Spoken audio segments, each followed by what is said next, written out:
जय हिंद साथियों, स्वागत है आप सभी का एक और नई इंपॉर्टेंट वीडियो में। तो आज की इस वीडियो में आप लोग को हम पेंशन से रिलेटेड जो नया अपडेट आया है उसके बारे में बताने वाले हैं। तो अगर आप भी पेंशन का लाभ ले रहे हो किसी भी कैटेगरी से, चाहे वृद्धावस्था पेंशन हो, चाहे बुजुर्ग पेंशन जो होती है वृद्धावस्था, चाहे विधवा पेंशन हो, चाहे विकलांग पेंशन हो, तो इन तीनों ही कैटेगरीज के अगर आप पेंशनर हो तो आपको इस वीडियो को पूरा देखना चाहिए, क्योंकि आज की वीडियो काफ़ी ज़्यादा इन्फॉर्मेटिव होने वाली है। तो चलिए सबसे पहले अपनी वीडियो को स्टार्ट करते हैं।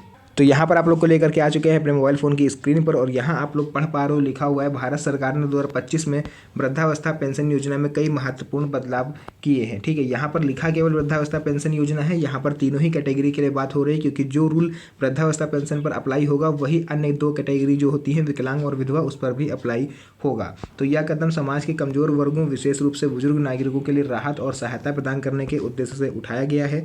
मार्च 2025 में इस योजना के तहत पेंशन का वितरण शुरू होगा, यानी कि अब जो फरवरी माह की पेंशन थी वो आपको 1 मार्च को मिल जाएगी। एंड जो मार्च की पेंशन होगी, क्योंकि ये रूल भी मार्च में आएगा, तो उसकी पेंशन आपको 1 अप्रैल को मिलेगी। तो हो सकता है कि जो आपको 1 अप्रैल को पेंशन मिले उसमें आपको जो पेंशन राशि है उसमें थोड़े बहुत चेंजेस देखने को मिल सकते हैं। तो इससे लाखों करोड़ों जो लाभार्थी हैं उनको सीधा फायदा होगा, क्योंकि उनका जो पेंशन राशि है वो इंक्रीज हो जाएगी। तो भाई सीधी सी बात है कि उनके घर की आर्थिक व्यवस्था थोड़ी मजबूत होगी। तो चलिए बात कर लेते हैं इसके ओवरव्यू पर, और कितनी पेंशन राशि इंक्रीज होगी, क्या आपको नए सिरे से आवेदन करना होगा, जो भी डिटेल है आगे हम आपको बताते हैं। तो चलिए यहाँ पर एक नज़र डाल लेते हैं इसके ओवरव्यू पर, आखिर इसका ओवरव्यू क्या रहेगा। तो वृद्धावस्था पेंशन योजना 2025 का अवलोकन। योजना का नाम रहने वाला है वृद्धावस्था पेंशन योजना 2025। लागू होने की तिथि जो है वो इसकी फरवरी 2025 थी, बट किसी का डिले हो गया थोड़ा सा। गवर्नमेंट का काम है, आप सभी को पता है कि हर काम गवर्नमेंट का देर से होता है, तो इसमें भी थोड़ी सी देर हो गई। हो सकता है इसको मार्च में लागू कर दिया जाए। मार्च में तो इसको 100% लागू किया जाएगा, क्योंकि फरवरी में डिले हो चुका है। लाभार्थी वर्ग जो होगा, फिलहाल के लिए बुजुर्ग नागरिक को इसका लाभ दिया जाएगा, लेकिन उससे आपको 15 से 20 दिन के अंदर ही जो अन्य दो कैटेगरीज हैं विकलांग और विधवा, उसमें भी आपको इंक्रीमेंट देखने को मिलेगा, क्योंकि ये तीनों ही कैटेगरी में काफ़ी ज़्यादा संख्या में लाभार्थी हैं। तो जो भी अपडेट आता है तो एक एक करके कैटेगरी में आता है, क्योंकि अगर इकट्ठा एक साथ तीनों ही पेंशन का अपडेट दे देंगे तो इतना उनके लिए भी हार्डवर्क होगा, तो वो लोग इतना नहीं कर पाएंगे। मासिक पेंशन राशि जो है वो देखिए मिनिमम 3,000 रुपये करी जा सकती है और मैक्सिमम 10,000 रुपये करी जा सकती है, श्रेणी के अनुसार होगा। एंड ये डिपेंड करेगा आपकी स्टेट गवर्नमेंट पर, यानी राज्य सरकार पर, कि वो आपको पेंशन राशि कितनी बढ़ी हुई देती है, कितने % बढ़ा कर देती है या फिर नहीं देती है। तो पात्रता आयु की बात करते हैं तो 60 वर्ष या इससे अधिक के जो भी बुजुर्ग हैं उनको इस योजना का लाभ मिलेगा। वार्षिक आय सीमा की बात करें तो 1 लाख रुपए से कम की आपकी अर्निंग होनी चाहिए पर ईयर, यानी कि अगर आप मंथली 8,000 रुपये से ज़्यादा की अर्निंग कर रहे हो या फिर आय का सोर्स है कोई आपका 8,000 रुपये से ज़्यादा, तो आप इसके लिए आवेदन नहीं कर सकते एंड आपको इसका लाभ भी नहीं दिया जाएगा। तो चलिए यहाँ से हम लोग देखेंगे आखिर आपकी पेंशन योजना में कौन कौन से मुख्य बदलाव हुए हैं। मेन चीज़ पर हम लोग अब आते हैं।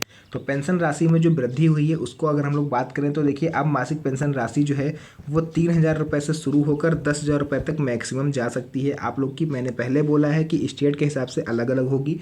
80 वर्ष से अधिक आयु वाले बुजुर्गों को अतिरिक्त 500 रुपये प्रति माह दिए जाएंगे, यानी कि इनको जो 80 साल से ऊपर के बुजुर्ग व्यक्ति हैं जिनको सीनियर सिटीजन हम लोग कहते हैं, हालांकि 60 साल से ऊपर ही सीनियर सिटीजन होता है, बट इनको सुपर सीनियर आप लोग बोल सकते हो एक तरह से। तो इनको 500 रुपये एक्स्ट्रा मिलेंगे, अन्य लाभार्थियों से 500 रुपये ज़्यादा मिलेंगे। तो आयु सीमा में जो बदलाव हुआ है वो हम आपको बता दें। पहले क्या था, किसी स्टेट में 58 साल के हो तब भी आप आवेदन कर सकते हो, कहीं कहीं पर 65 साल के हो गए हो फिर भी आपको इस योजना का लाभ नहीं मिल रहा था। तो अब जो न्यूनतम पात्रता आयु है उसको 60 वर्ष कर दिया गया है, यानी अगर आप 60 वर्ष क्रॉस कर चुके हो, 60 साल क्रॉस कर चुके हो, तो आपको इस योजना का लाभ अब मिलेगा।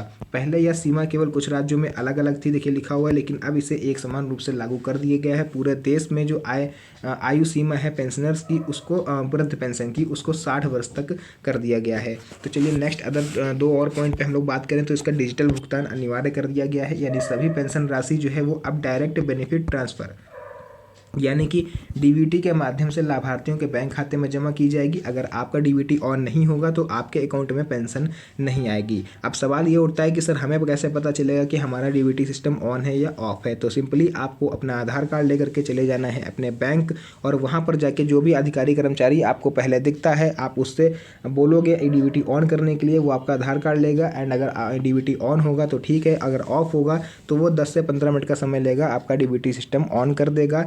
एंड इसमें आपको किसी तरह का कोई फॉर्म नहीं भरना होता है, किसी भी तरह का आपको कोई पैसा नहीं देना है। फ्री ऑफ कॉस्ट आपका डीबीटी सिस्टम मात्र 15 मिनट में ऑन हो जाएगा। इसके लिए आपको आधार कार्ड और बैंक खाता अनिवार्य है, तभी आपका जो पेंशन राशि है वो आपके अकाउंट में पहुंचेगी। नेक्स्ट हम लोग बात कर लेते हैं फ्री हेल्थ चेकअप और अन्य सुविधाएं जो आपको मिलेंगी। तो देखिए यहाँ पर एक कार्ड बनता है सीनियर सिटीजन कार्ड, ठीक है, कुछ राज्यों में लागू है। अगर आपके पास नहीं बना हुआ है तो आप इसको बनवा लीजिए, उसका प्रोसेस मैं बता चुका हूँ पिछली कई वीडियोज़ में। अगर आप लोग बोलोगे तो फिर से मैं नई वीडियोज़ पर बना दूंगा। तो अगर आपके पास वो कार्ड है तो आपको मुफ्त स्वास्थ्य जांच की सुविधा दी जाएगी, यानी फ्री हेल्थ चेकअप आप करा सकते हो पर मंथ या फिर 3 मंथ्स पर, जैसा भी होता है राज्यों के हिसाब से।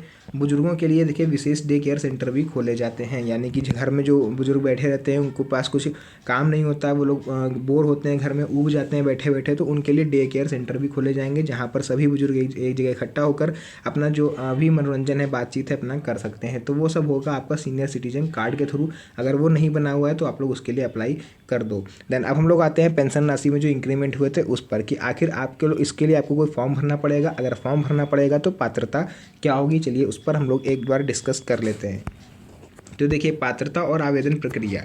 पात्रता की बात कर लें अगर यहाँ पर हम लोग, तो आवेदक की जो आयु है वो कम से कम 60 वर्ष होनी चाहिए। वार्षिक पारिवारिक आय जो होती है वो 1 लाख रुपए से कम होनी चाहिए। आवेदक गरीबी रेखा यानी बीपीएल से नीचे होना चाहिए, यानी अगर आपके पास बीपीएल कार्ड बना हुआ है तब भी आप इसके लिए लाभार्थी हो। आवेदक किसी अन्य सामाजिक सुरक्षा योजना का लाभ ना ले रहा हो। तो ये तो हो गए बेसिक पात्रता मापदंड यानी एलिजिबिलिटी क्राइटेरिया। अब हम लोग आते हैं इसके लिए आप लोग आवेदन कैसे करोगे एंड कौन कौन से डॉक्यूमेंट्स आपके पास होने चाहिए। तो अगर आप लोग इसके लिए करना चाहते हो तो उसका प्रोसेस मैं यहाँ पर आपको बताने वाला हूँ कि आखिर इसका ऑनलाइन आवेदन प्रोसेस क्या रहेगा।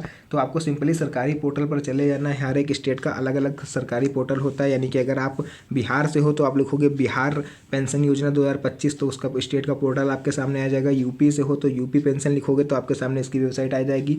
वहाँ पर जाके आपको वृद्धावस्था पेंशन योजना का फॉर्म डाउनलोड कर लेना है। उसको भर के जो भी डॉक्यूमेंट्स मैं भी आगे आपको बताने वाला हूँ उसको उसके साथ में अपलोड करके स्कैन करके आपको फाइनली सबमिट कर देना है, और एक रजिस्ट्रेशन नंबर मिलेगा उसको आपको नोट करके रख लेना है, क्योंकि भविष्य में अगर आपकी पेंशन राशि थोड़ी सी डिले होती है या कोई दिक्कत होती है तो आप उस रजिस्ट्रेशन नंबर के थ्रू क्लेम कर सकते हो। बात करें अगर हम लोग इसके ऑफलाइन आवेदन प्रोसेस की, तो वो क्या रहने वाला है। तो आपको नज़दीकी जनसेवा केंद्र या ग्राम पंचायत कार्यालय पर जाना है, यानी अगर आप शहरी क्षेत्र के हो तो आप नगर निगम कार्यालय जो होता है नगर पालिका का, या फिर आप समाज कल्याण विभाग ऑफिस जा सकते हो। अगर आप ग्रामीण क्षेत्र के हो तो आपको नज़दीकी जनसेवा केंद्र पर जाना है, सीएससी सेंटर जो होता है, या फिर आप ग्राम पंचायत कार्यालय, या फिर आप अपने प्रधान से संपर्क कर सकते हो इस योजना का लाभ लेने के लिए।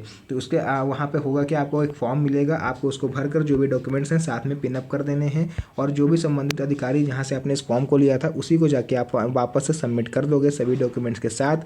डॉक्यूमेंट्स कौन से लगेंगे वो चलिए हम आगे आपको बता देते हैं। तो डॉक्यूमेंट्स की अगर हम लोग बात करें तो ये सारे डॉक्यूमेंट्स आपके पास होने चाहिए, जिसमें आधार कार्ड सबसे नंबर 1 पर है।